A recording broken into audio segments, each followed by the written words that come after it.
En mi 65 grado cumpleaños, escribí en el chat familiar del grupo: «Papá os echa de menos, chicos». Nadie respondió. Más tarde, mi hijo me envió un mensaje de texto: «Estamos de vacaciones.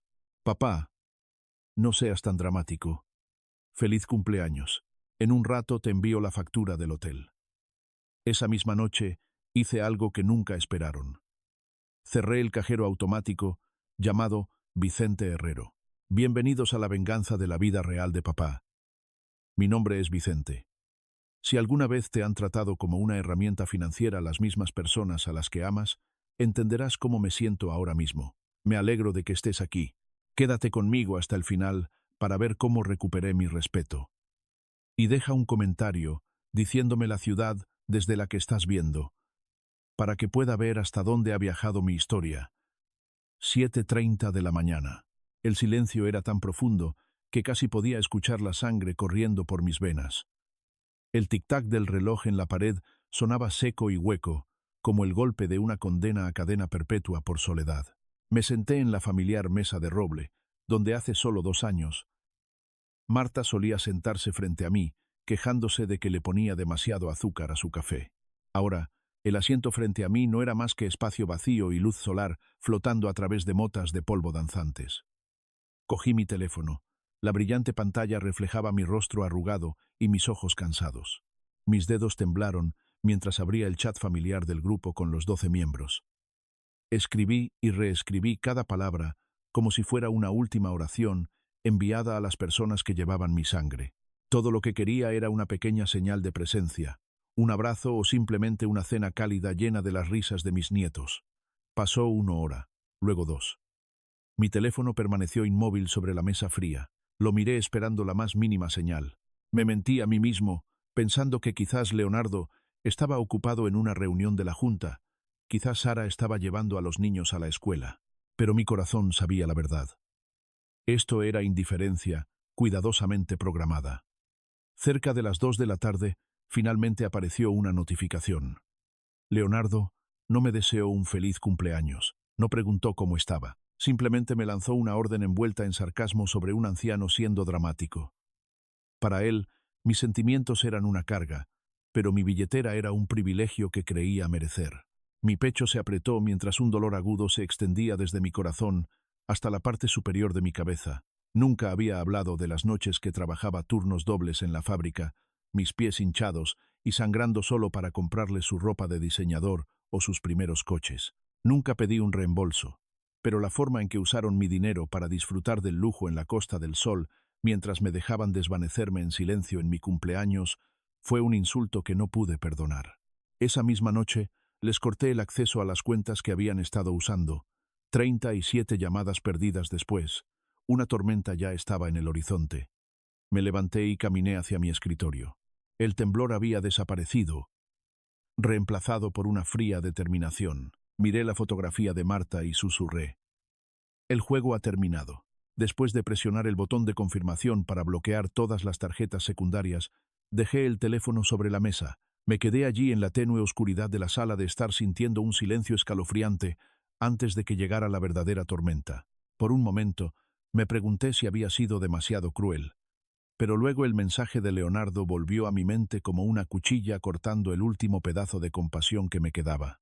Menos de 10 minutos después, el teléfono comenzó a vibrar violentamente contra la mesa de madera, produciendo sonidos agudos e implacables. La pantalla seguía encendiéndose con el nombre de Leonardo, luego el de Sara y luego el de Miguel. Llamaban como si su casa estuviera en llamas, como si sus vidas estuvieran pendiendo de un hilo. No contesté. Me quedé quieto mirando cómo ese pequeño dispositivo gritaba por los privilegios que se habían burlado de mí por darles unas horas antes. 37 llamadas perdidas y docenas de mensajes de voz enojados inundaron mi buzón de voz. Empecé a abrirlos uno por uno.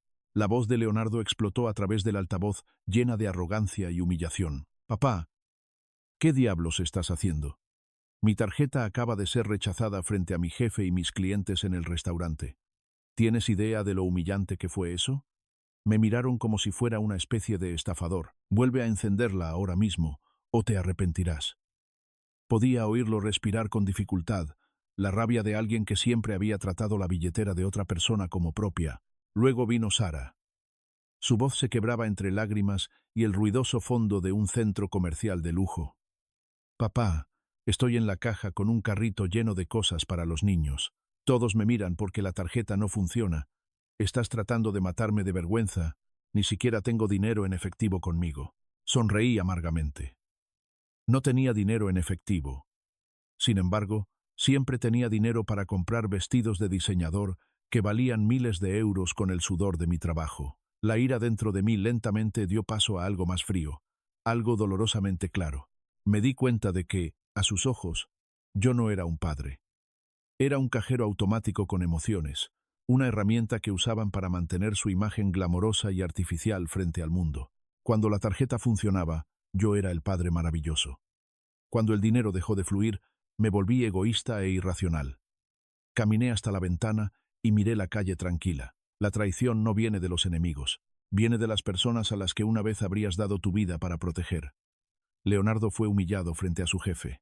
Sara lloraba porque no podía pagar en la tienda. Miguel probablemente estaba aterrorizado de que alguien le embargara su reluciente coche.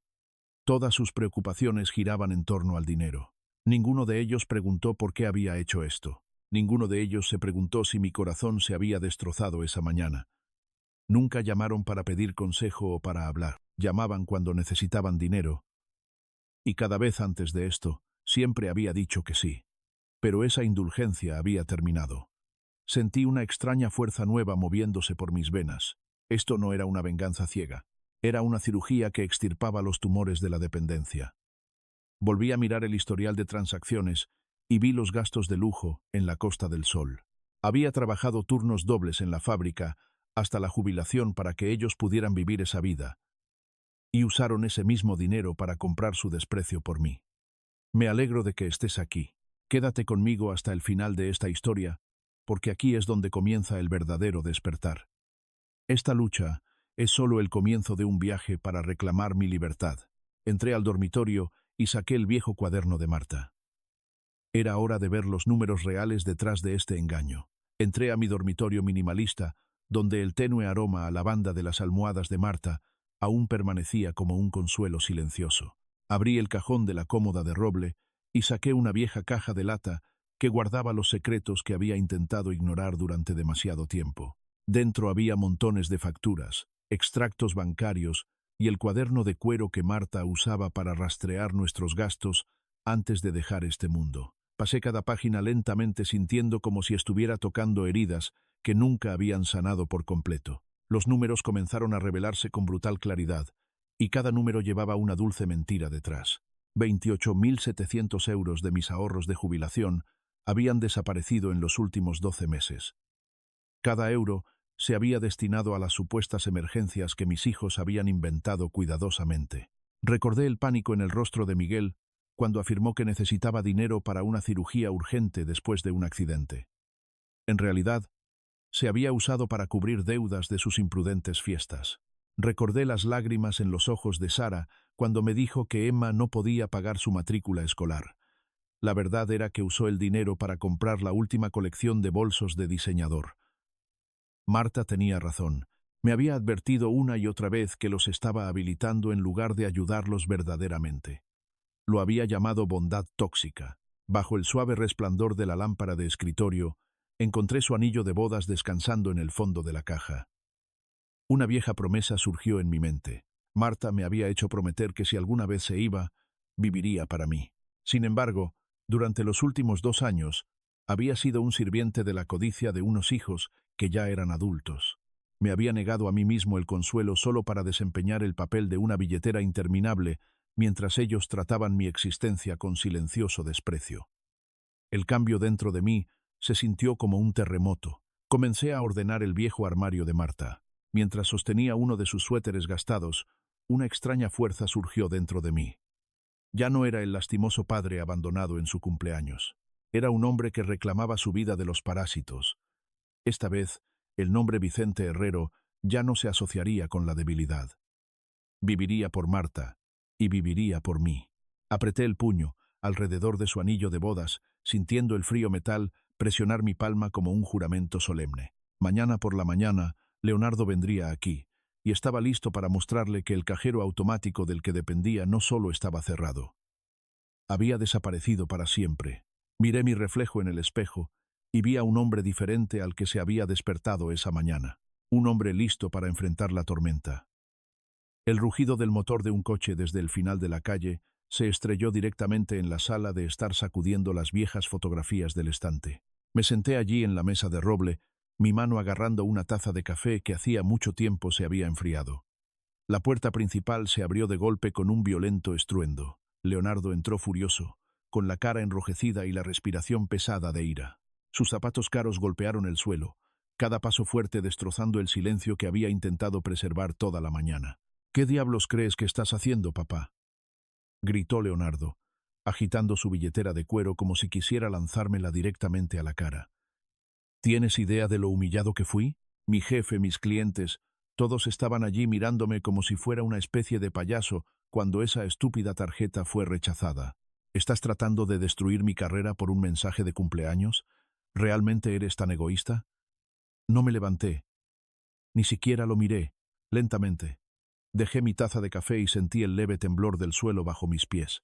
Egoísta. Repetí la palabra en silencio en mi mente y sentí una punzada amarga, casi risible. 15 años trabajando turnos dobles en el taller mecánico.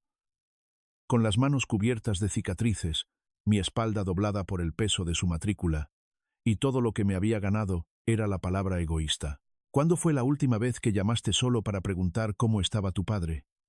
Mi voz era tranquila, tan tranquila que incluso yo me sorprendí. Leonardo se congeló. Claramente no esperaba una pregunta. Había esperado una disculpa como siempre. Por un momento pareció desequilibrado, pero su arrogancia rápidamente llenó el silencio. «Aquí vamos de nuevo», esnifó. «Estás empezando ese discurso dramático otra vez solo para hacernos sentir culpables. Estoy ocupado. Tengo un futuro por el que preocuparme. Tengo que ganar dinero. ¿Estás ganando dinero? ¿O gastando el mío en vacaciones de lujo en la Costa del Sol?» Finalmente levanté la cabeza y miré directamente a sus ojos fríos. El silencio se tragó la habitación.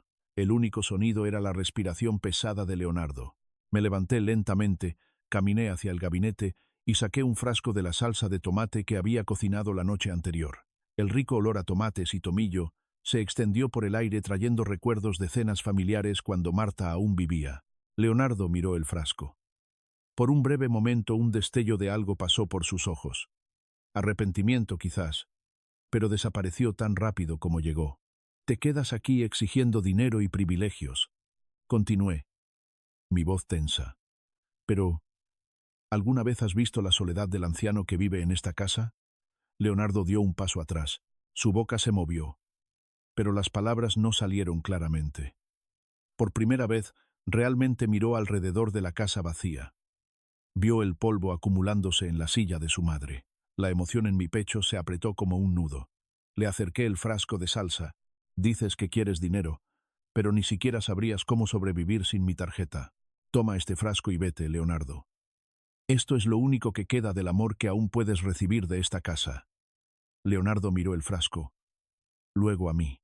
Parecía atrapado entre la ira y un nuevo e inusual sentimiento de vergüenza. Pero esta confrontación era solo el principio. Leonardo aún no sabía que no solo había bloqueado las tarjetas, también había preparado otra sorpresa escondida en el testamento que Marta dejó, y el drama aumentaría aún más cuando el secreto sobre el dinero de inversión falso de Sara finalmente saliera a la luz.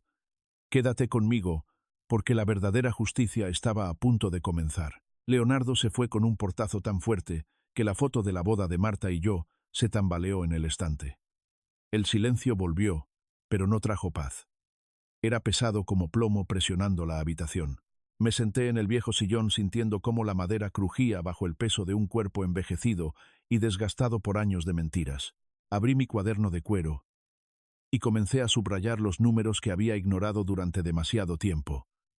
28.700 euros. Para los millonarios puede que no sea mucho, pero para un trabajador de fábrica jubilado como yo, era sudor, sangre y noches, sin dormir en la fábrica destinados a comprar un poco de seguridad en la vejez. Sin embargo, en solo 1 año, ese dinero había sido destrozado por los mismos hijos a los que una vez habría dado mi vida para proteger.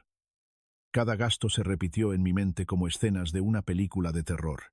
Recordé el día que Sara vino a mi casa con los ojos hinchados, llorando que Emma necesitaba una gran cantidad de dinero para un tratamiento psicológico después del trauma de perder a su abuela. No dudé. Retiré 5.000 euros y se los entregué sin la menor sospecha. Ahora, mirando mi extracto bancario, pude ver la transacción claramente. Ese dinero se había usado en un intercambio de criptomonedas esa misma noche. Mi hija había usado el dolor de su hija y la muerte de su madre como cebo para su propia codicia. La verdad era tan cruda que me revolvió el estómago.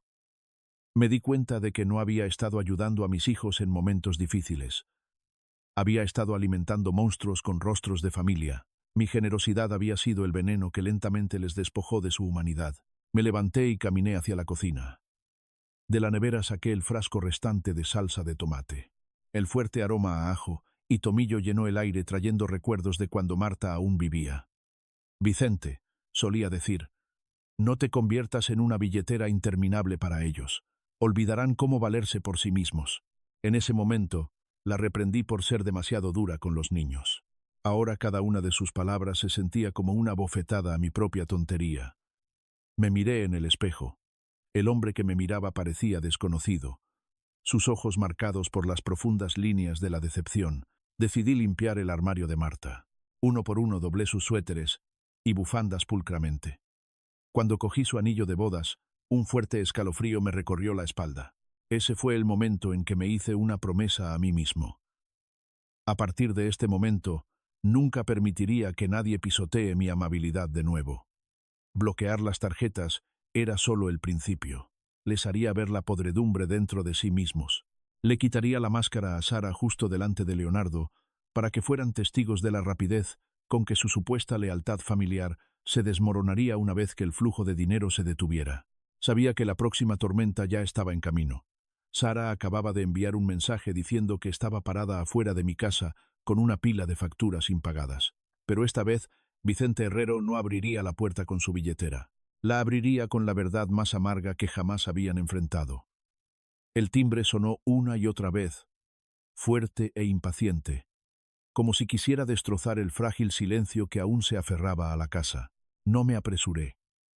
Lentamente me até los cordones de los zapatos y me miré en el espejo por última vez antes de enfrentar la siguiente ola de ira. Cuando abrí la puerta, Sara estaba parada allí con el rostro pálido y el cabello desordenado, nada parecido a la imagen pulcra que mostraba en las redes sociales. Leonardo también había regresado. Se apoyó en su reluciente coche, con los ojos entrecerrados de resentimiento. «Papá, por favor», balbuceó Sara, con la voz temblorosa de miedo. «Le debo dinero a la gente. ¿Sabes lo que harán los prestamistas si no pago esa deuda de criptomonedas hoy? ¿Realmente vas a ver a tu propia hija ser echada a la calle?» Comenzó a llorar.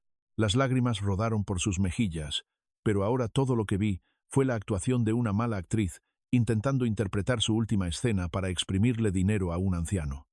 Salí al porche. El aire frío de la tarde rozó mi viejo abrigo. Miré directamente a Sara, luego a Leonardo. Estos eran los dos hijos que Marta y yo una vez habíamos atesorado como joyas. ¿Dinero o amor? La respuesta era clara en la forma en que estaban allí. Ni una sola palabra preguntando cómo estaba después del shock de la mañana. Solo números. Solo amenazas. ¿Cuándo fue la última vez que alguno de ustedes llamó solo para preguntar cómo estaba su padre? Volví a hacer la pregunta. Mi voz más baja ahora. Más aguda. Sara se congeló. Su llanto se detuvo al instante. Leonardo dio un paso adelante hasta que su cara estuvo a centímetros de la mía. «Deja el número moral, papá. Tienes dinero. Tienes muchos ahorros para la jubilación en esta casa. ¿Para qué los estás guardando mientras tus propios hijos se ahogan en deudas? ¿Estás planeando llevarte todo a la tumba para hacerle compañía a mamá?» Las palabras golpearon más fuerte que cualquier bofetada. Mi pecho se apretó como si una mano se hubiera envuelto alrededor de mi corazón. Sin decir una palabra, volví a la casa.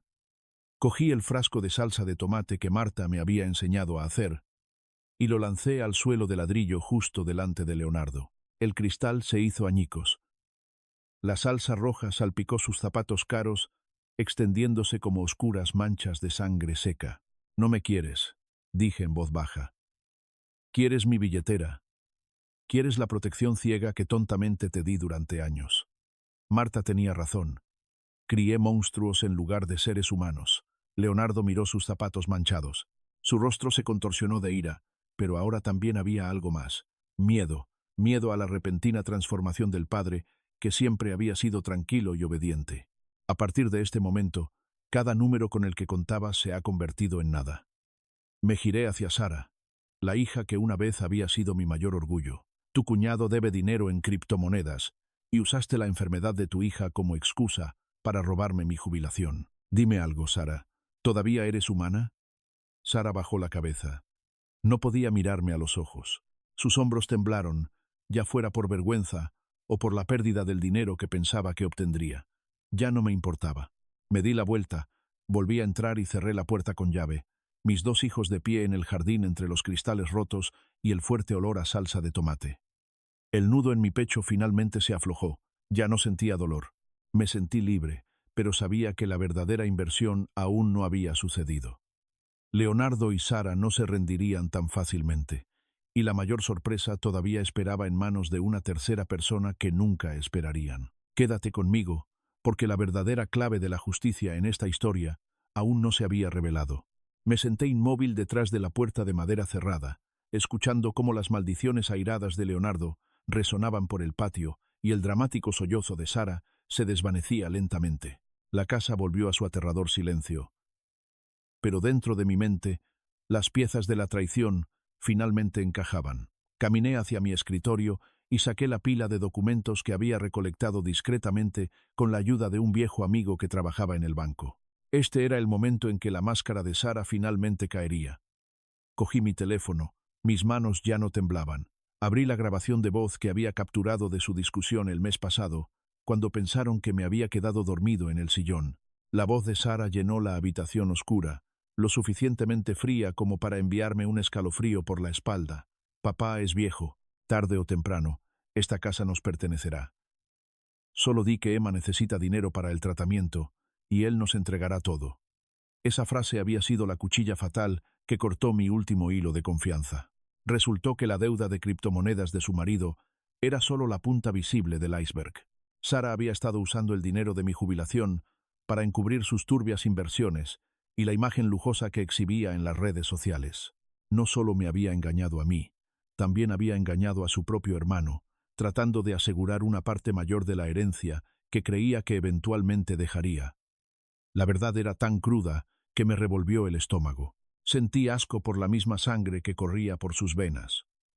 Pero en el momento en que el flujo de dinero se detuvo, su verdadera naturaleza apareció claramente. Me levanté y caminé hacia la ventana. Afuera, Sara buscaba frenéticamente en el buzón, como si estuviera buscando un último destello de esperanza. Lo que ella no sabía era que ya había transferido la propiedad total de esta casa a un fideicomiso que nunca podrían tocar. Una extraña sensación de liberación me invadió. El dolor había cruzado el umbral del entumecimiento. Ya no sentía pena por mí mismo. Sentía pena por ellos, hijos criados con los sacrificios de sus padres, pero convertidos en adultos con corazones de depredadores emocionales. Encendí mi ordenador y envié un único correo electrónico a mi abogado de familia. El mensaje era corto y claro. Activar la cláusula de modificación de herencia inmediatamente. En el momento en que Sara usó a mi nieta Emma como una mentira, rompió el último vínculo entre nosotros. La verdad sobre las deudas de criptomonedas y las mentiras estaba a punto de salir a la luz, y esta vez ningún frasco de salsa de tomate podría suavizar la ira de la justicia. Me serví un vaso de agua, y sentí cómo el líquido fresco se deslizaba por mi garganta. La tormenta financiera que habían creado pronto los tragaría enteros, y yo me quedaría a salvo en la orilla, viendo el colapso de un imperio construido enteramente sobre mentiras. No apartes la vista porque un nuevo personaje está a punto de entrar en esta historia, y esa persona cambiará completamente el juego. Justo cuando el aire dentro de la casa se sentía congelado por el odio, otro golpe en la puerta. Este era vacilante y suave. No era como el golpe de Leonardo o los gritos de Sara.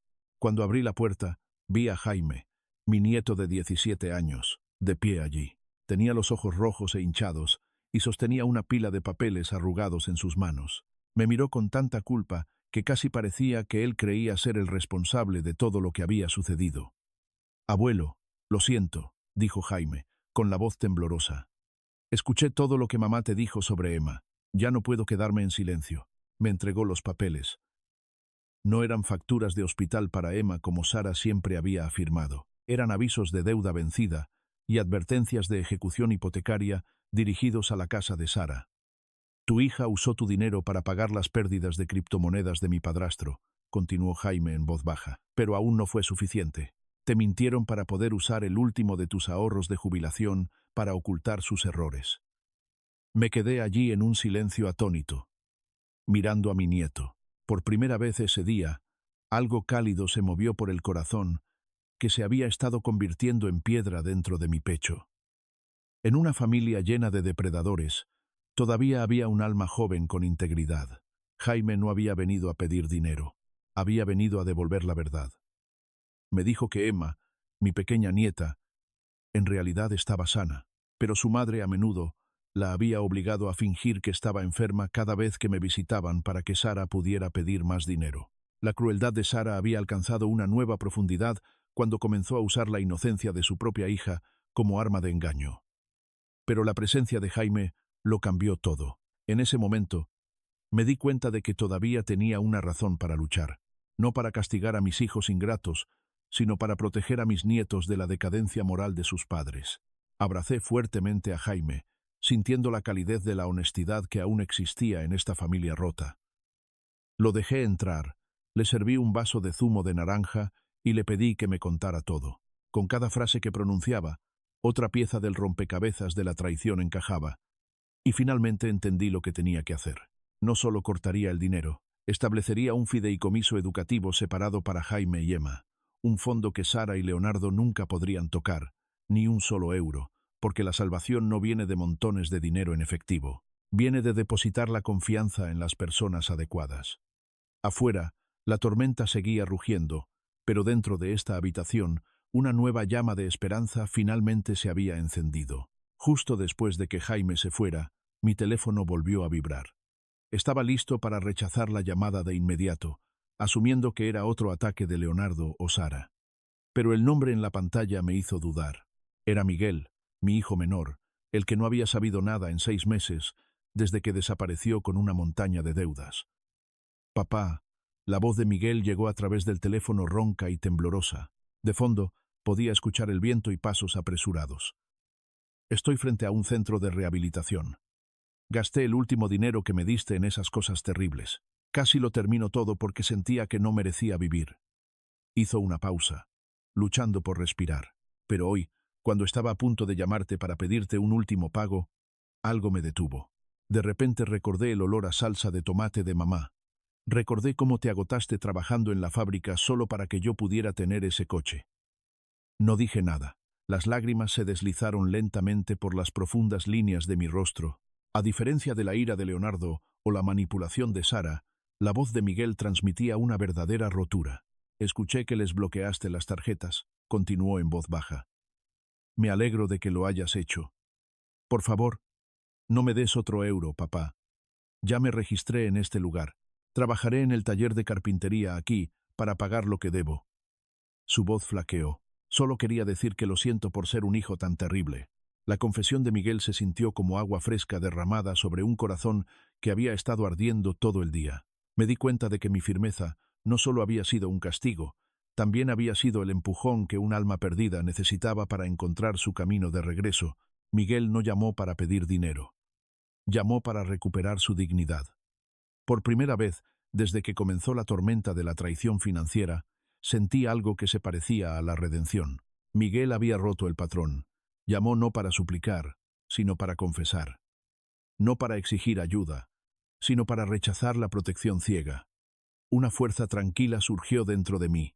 Si Miguel podía elegir el camino difícil hacia la independencia, entonces yo tenía que ser lo suficientemente fuerte como para apoyarlo de la manera correcta, no como una billetera andante, sino como un padre. Terminé la llamada y miré hacia el jardín, donde los jóvenes brotes de girasol de Marta se balanceaban suavemente con el viento. Supe entonces que no estaría solo. Visitaría a Miguel. Le llevaría un frasco de salsa de tomate. no para consentirlo, sino para recordarle de dónde viene el verdadero amor. La tormenta de odio estaba dando paso lentamente al despertar, y me di cuenta de algo importante. A veces, la mejor manera de amar a alguien es dejar que camine por sí mismo con sus propios pies heridos. La venganza más dulce no es ver sufrir a los demás, es ver a las personas que amas mejorar. Y el capítulo final de mi vida se abría con un color completamente diferente. Esta mañana me desperté en una pequeña habitación de hotel en Galicia, donde las olas del océano Atlántico rompían suavemente contra los magníficos acantilados de la Costa da Morte. Ya no hay llamadas telefónicas exigiendo dinero, ni montones de facturas impagadas de mis hijos arrojadas a mi cara cada mañana. Sostengo una postal con un girasol, la flor que más amaba Marta, y sonrío a mi reflejo en el espejo.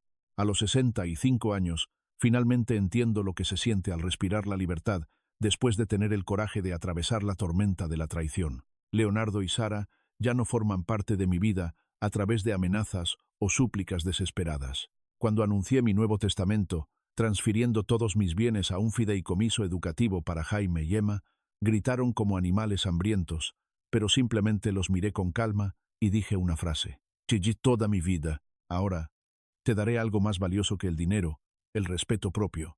Cuando el flujo de dinero se detuvo, se vieron obligados a enfrentar una dura realidad y a empezar a aprender a trabajar honestamente para pagar las deudas creadas por sus propios errores. Ahora, mi silencio es la respuesta más fuerte que puedo dar. Elegí amar con límites en lugar de protección ciega.